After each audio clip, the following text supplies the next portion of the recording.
You just got your asses whipped by a bunch of goddamn nerds. Nerds!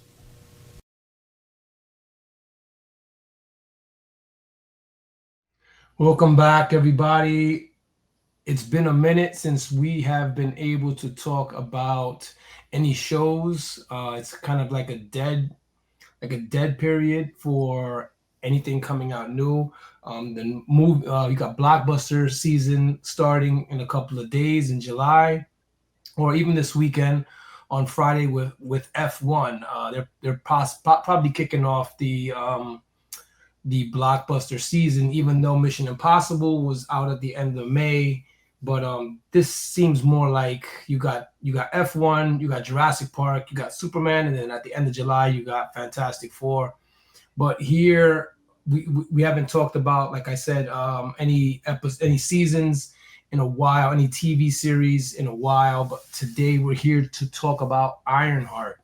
Now, when I host, I'm kind of do like a monologue first and then go to my guys.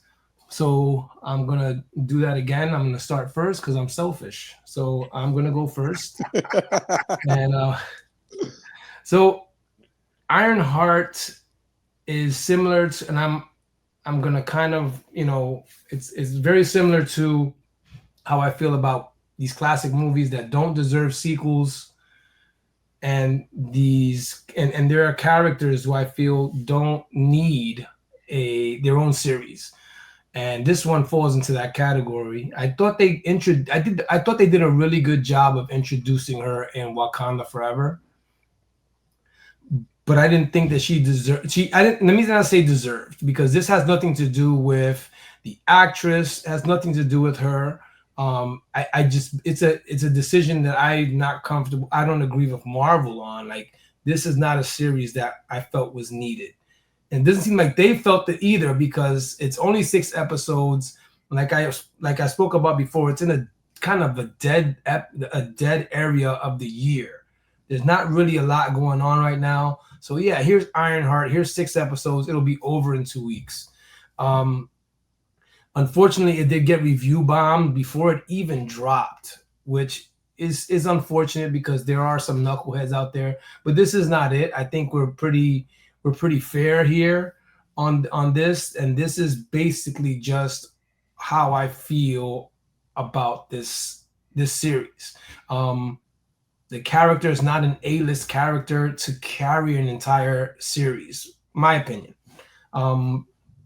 If you're going to introduce her in Wakanda Forever, you can definitely, have her join Young Avengers, because Wakanda Forever did well when it was in the theaters. Everybody knows who she is. So I don't think this series was needed like that. Now, talking about the series itself, after watching the first 3 episodes, it seemed a little flat. It didn't seem that there was a lot of chemistry with the Hood's crew.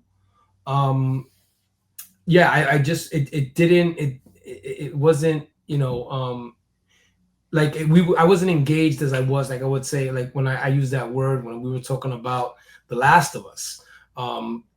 Was super engaged, wasn't distracted by grabbing my phone or my fighting to sleep. None of that with The Last of Us, and this was not the same for me. But again, not going to, and this is nothing towards the actress or any of that, just the decision by Marvel to choose this as one of their series that they're going to add to their streaming service. It just doesn't make sense to me, because again, I think there's other options. You could have did a Moon Knight too instead of this. Maybe there's a lot of issues with the Blade series getting off the ground. How about, the Blade movie getting off the ground? How about doing a Blade series? I think people are really, they're looking forward to seeing Blade again. The movie's not able to happen. How about a series? So that's just my opinion on the series overall. The idea of using this character for a series and then watching the series overall, it seemed a little flat to me. But I'll go to Cole and you tell me what you watched it, first 3 episodes. And it's funny because for 6 episodes in the season. We've seen the first 3 episodes. We're already at the midway point. It's already the midway break. So Cole, what did you think? I love that it's the midway break. Thank you for giving me the 3 episodes right away. Um, well, I liked it. I thought it was really good. I understand where you're coming from, that not all characters deserve a their own solo either show or movie, but let me tell you, Ironheart was um actually surprisingly very good for me. When I went into it, just like everyone else, I didn't bomb it, but I wasn't too excited. But yet, it took me for a ride. I was First of all, let me say by giving a shout out to Ryan Coogler that directed this show. I think this man right here is right now one of the top directors of Hollywood. He's done Wakanda Forever. He's done Black Panther. He's also done Sinners as well, which has been highly loved throughout all of Hollywood and everyone else, Rotten Tomatoes and stuff, saying that Sinners is a really good movie. So he gets the opportunity to do this. Pete, to play off of what you were saying, yeah, the show was actually done by 2022, if I'm not mistaken, like 3 years ago. So it was just shelved, but I'm so happy that they let it go. I didn't feel like I needed an origin story for Riri, just like you was saying. But as a matter of fact, I loved it. I love the fact that they're giving me the origin story. That the fact that she sold her car just to get the pieces for her suit. Also, I wasn't too fond about having the Hood as the villain. Yet, as I'm watching the show, I'm starting to compare magic to science when Thor said that in his when he was explaining it in Thor 1. So I ended up loving it. Love all the references. I think it picked up right away. Like I didn't have to wait episode and a half to see the suit. She took her suit, which is rightfully hers because it was off of her grant, and she crashed. The titles, when they show the title appearance, when she crashed on the street and she was the A, I thought that was so hot. And I said, oh, we starting with this. While she's walking down the block, they were like, hey, what's up, Iron Chick? Or Iron Shorty? That was funny. I was loving all of that. All of that. Then to find out as it started to, I thought it was going to be a typical, she lost somebody, so on and so forth. But when Natalie became her I was just so entertained. I personally felt that throughout the 3 episodes, I was enjoying it. The way the show was set had me going for a ride the whole entire time. Me personally, I didn't feel bored at all. I thought everything was going right, especially with we'll get more into it, but there's other characters in there that had a little shock value to me because I would like to say that I never read an Ironheart comic book. I've never really known the character to begin with, but I love the way Ryan Coogler and everyone did this show with the heist. It was action, it was comedy, and everything. And I'll get more deep into it, but yeah, I loved it. Can't wait for the other to see how it ends. So Puba, so yeah, it was to me again. Yeah, I just didn't notice get the chemistry from the cast itself. Yeah,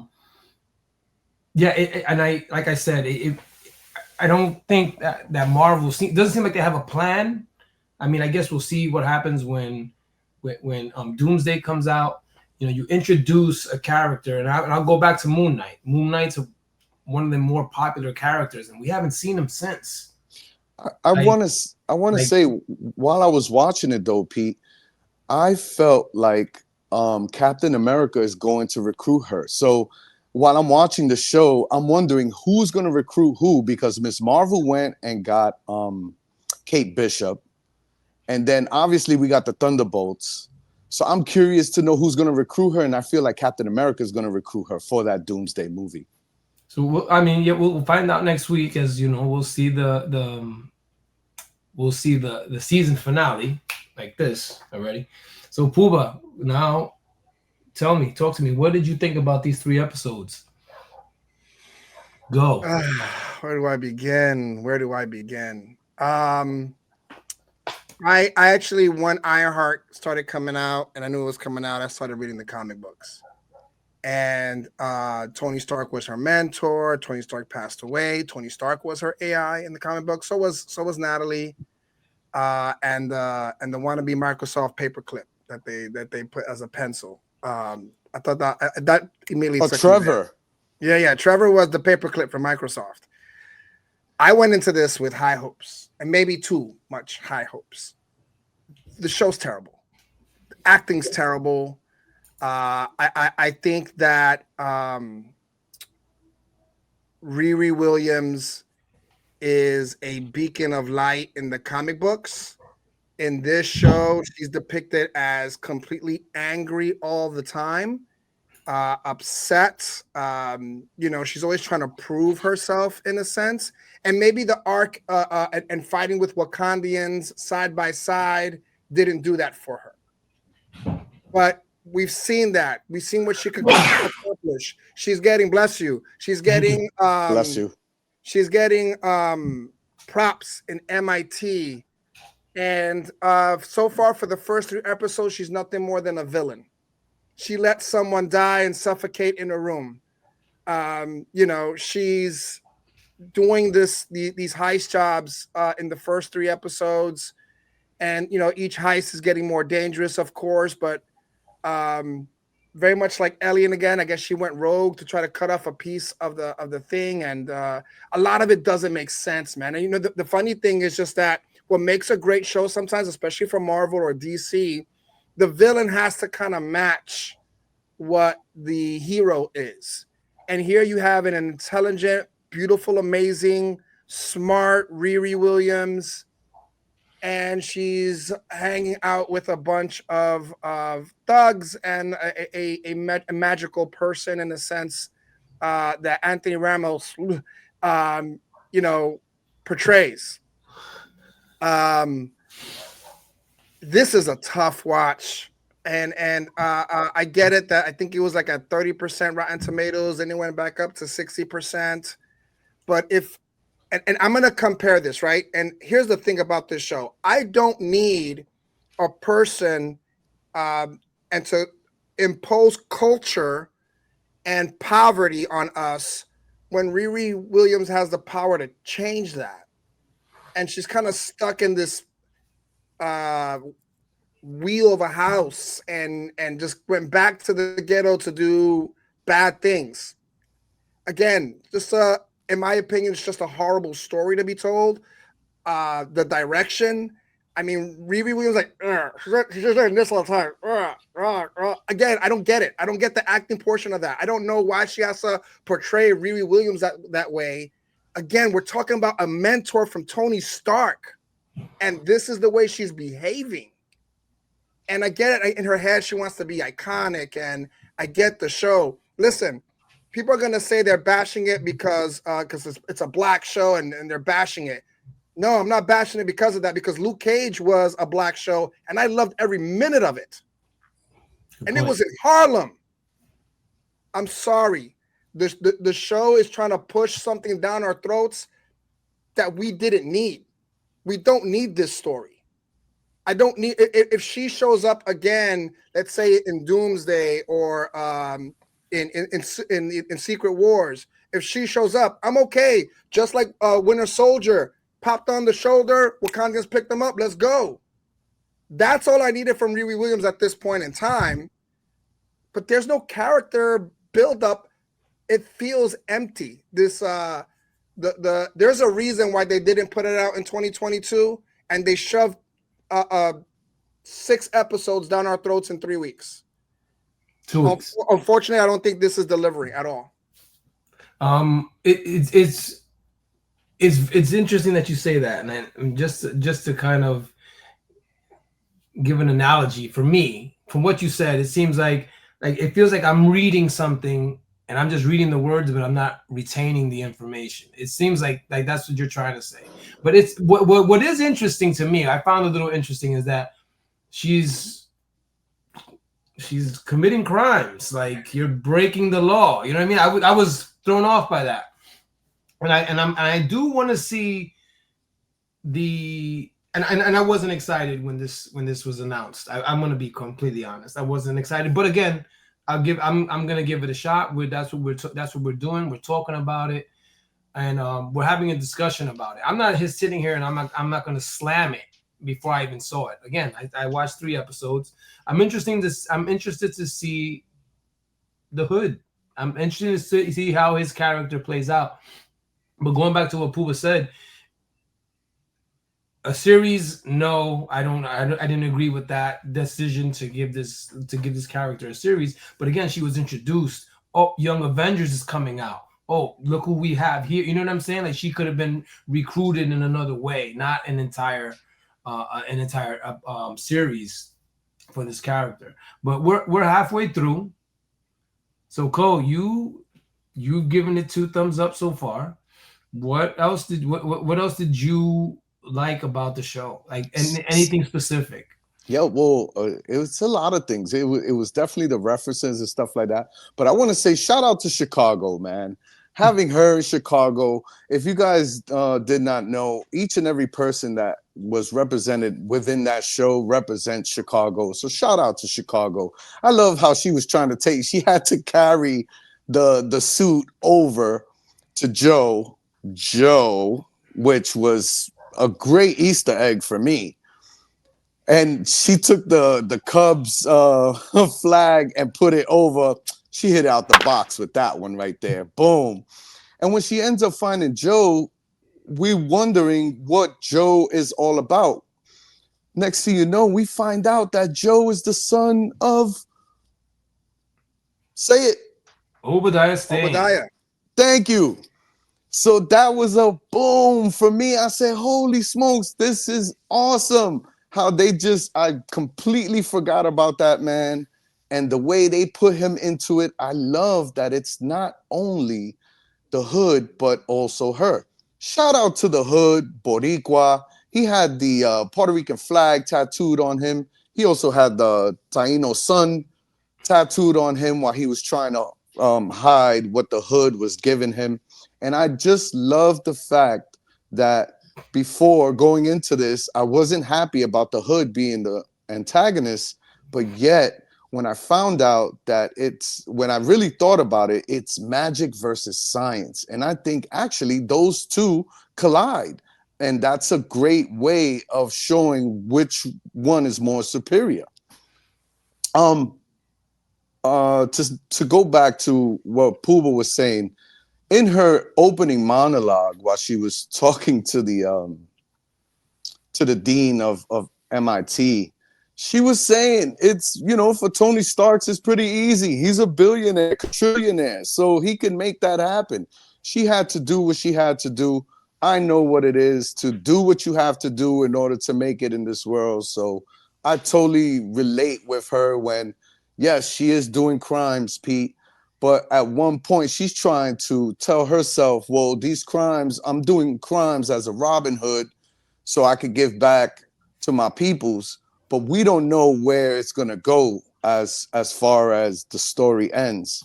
But that's another thing I like, that it represents a lot of poverty and what we have to go through as people. There's a lot of murals out there. Again, shout out to Chicago. I love that she's from Chicago. And the crew of the Hood was actually pretty cool. And while I'm watching the show, I was thinking to myself, damn, this is like Ocean's 11. And she asked them, are we Ocean's 11 or are we the Sopranos? Which I was like, I knew it. That's how I felt. So I didn't feel a disconnect within the actors.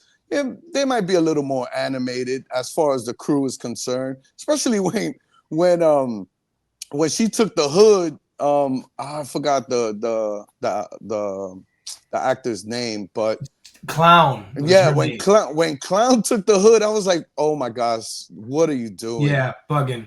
You're bugging out. And then as you can see, Cousin Joe came and boom, slammed her in the head. Hilarious. And she was pissed. I like Cousin Joe. I like everything that's going on. And I have to agree with Puba. Yes, Riri is reckless. But in a way, that's what keeps me intrigued where this character is going to go. And I have myself questioning, is she going to be a hero? So I wasn't judging the fact that she was doing crime. I was just thrown off by it because, you know, she was in Wakanda. she was there. And the you know, movie with the Wakandans. Siri told her, listen, you know, if you keep stealing, I know you're doing the homeworks for other people. If you keep doing that, I can't help you. But Riri she didn't take that advice. That's why the Wakandans is like, look, you can't take the suit. And besides that, I can't help you with this. So yeah, I understand that she was with the Wakandians. Yeah, no, I'm just saying like that whole thing just threw me off. I'm not judging her or whatever. I know she's doing what she had to do because, like she said, I don't got $1 billion. So I get that. I get that part. Just threw it off being that we're watching a show of a hero. She's supposed to be a hero. So that's why it just threw me off.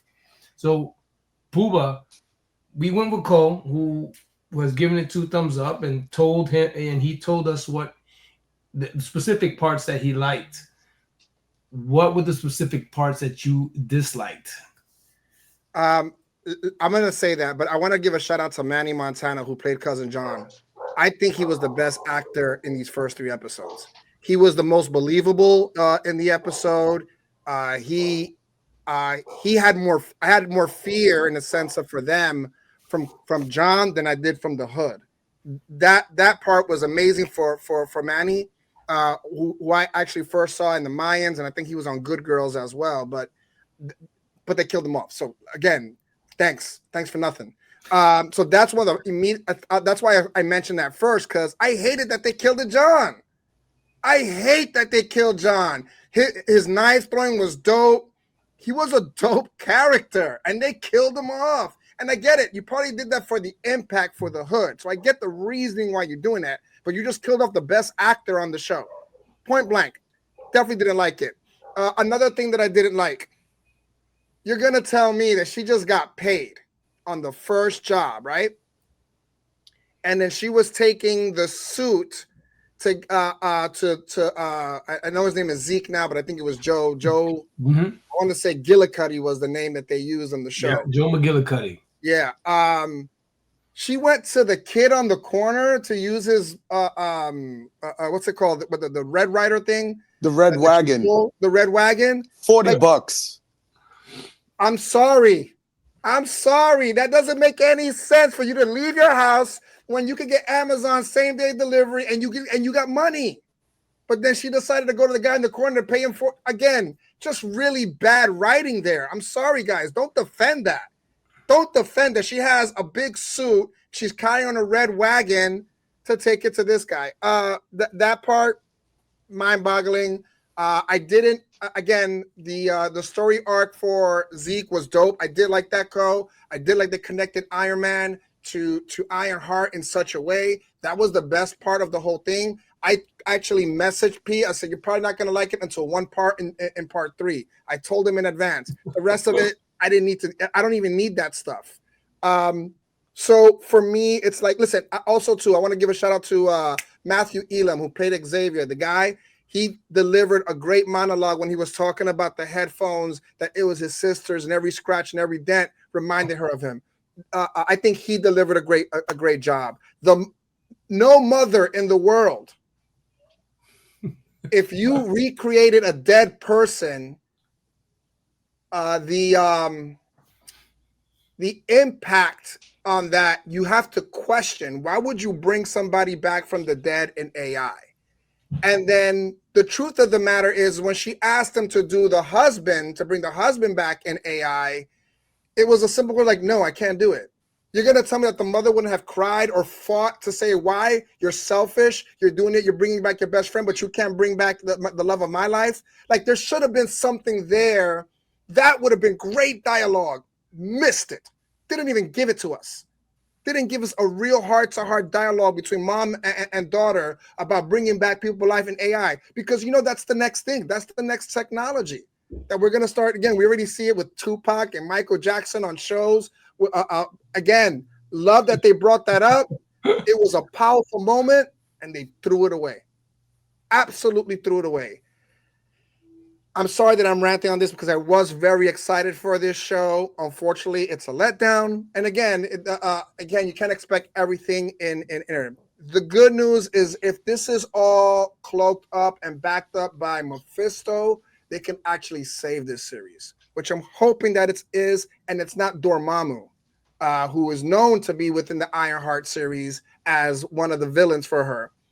And but that would again lean more towards Doctor Strange. And I know, Cole, you said it with the science and the magic. For me, it's a miss. There needs to be if it's magic, you have to bring in someone in to kind of coach. To coach her to that. I don't see that happening unless Doctor Strange is going to come out on the show. Again, it's the same way Superman can't fight magic. You know, all that power, everything that Superman has, he can't fight magic. But Riri Williams is going to be able to fight magic. I don't know how this is going to work. I'm hoping they save this in the last 3 episodes, but it's a complete letdown. A complete letdown. Listen, they could have given us a little bit of a better ending to episode 3 than showing the cousin glitching and then showing the Ironheart silhouette. I'm just sorry, man. You're gonna tell me, hold on a second, that in that underground system with the cars, there's no cameras. They didn't see a robot flying through that. No one saw that either.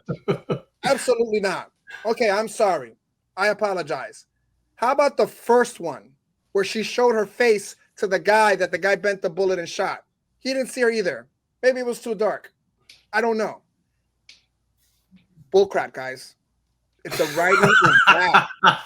The writing is bad. I'm sorry. I wish I could give you guys something else. I did give you the things that I like. I did like the actors that they did. I think the guy who played Joe, Zeke, whatever his damn name is now, I think he did a really good job of showing his transition from, you know, not standing up for himself to overnight. Yeah. I can stand up for myself. Overnight. What people go years for therapy for, boom, he's got it locked down thanks to Riri Williams. Riri Williams. Yeah, and he blackmailed her after she taught him to stand up for himself. Yeah. So again, I thought that was funny. Funny, but not realistic. That's what I'm saying. Funny, but realistic. Marvel has a great way of bringing in the unbelievable to the believable, and we saw it through the first leading up to, of course, Endgame.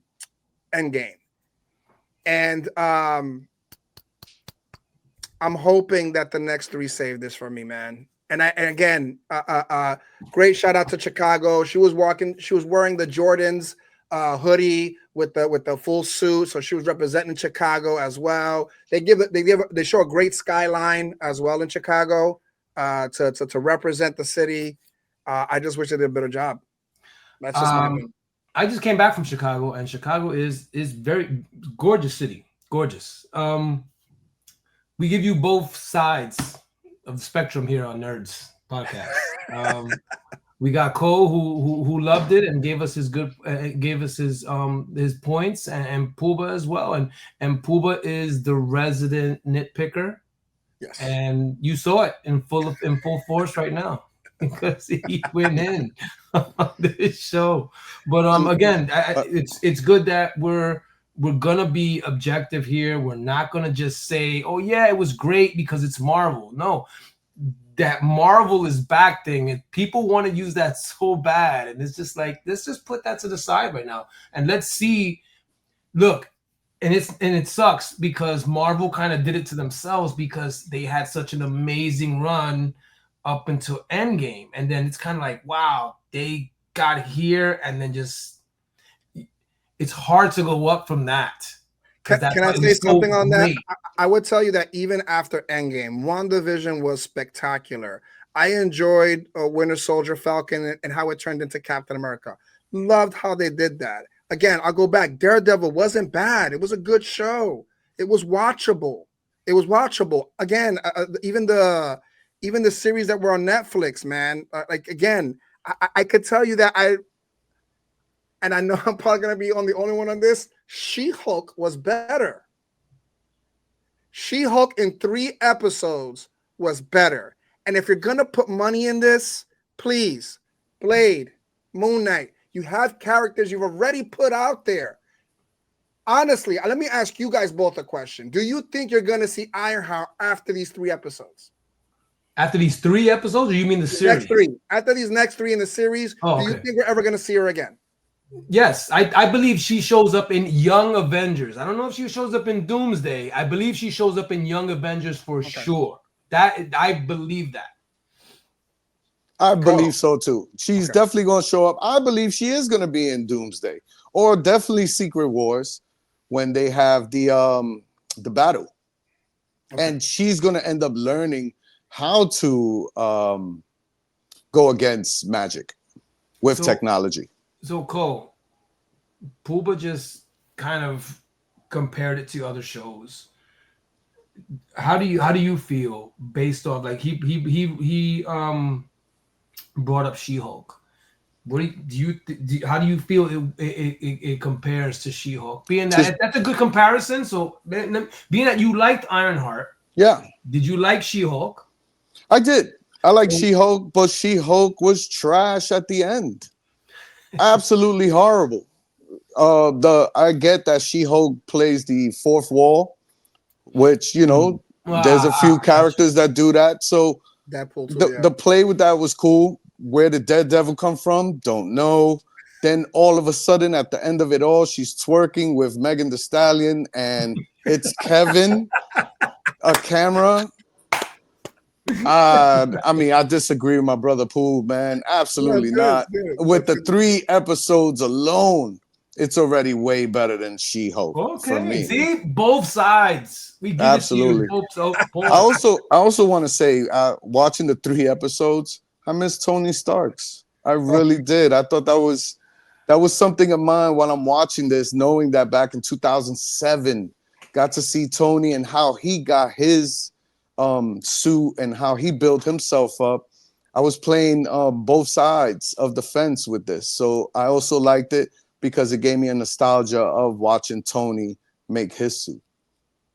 And we got Joe McGillicuddy, we got Zeke, we got Ezekiel and his dad with the famous line, Tony Stark built this with a box of scraps in a cave.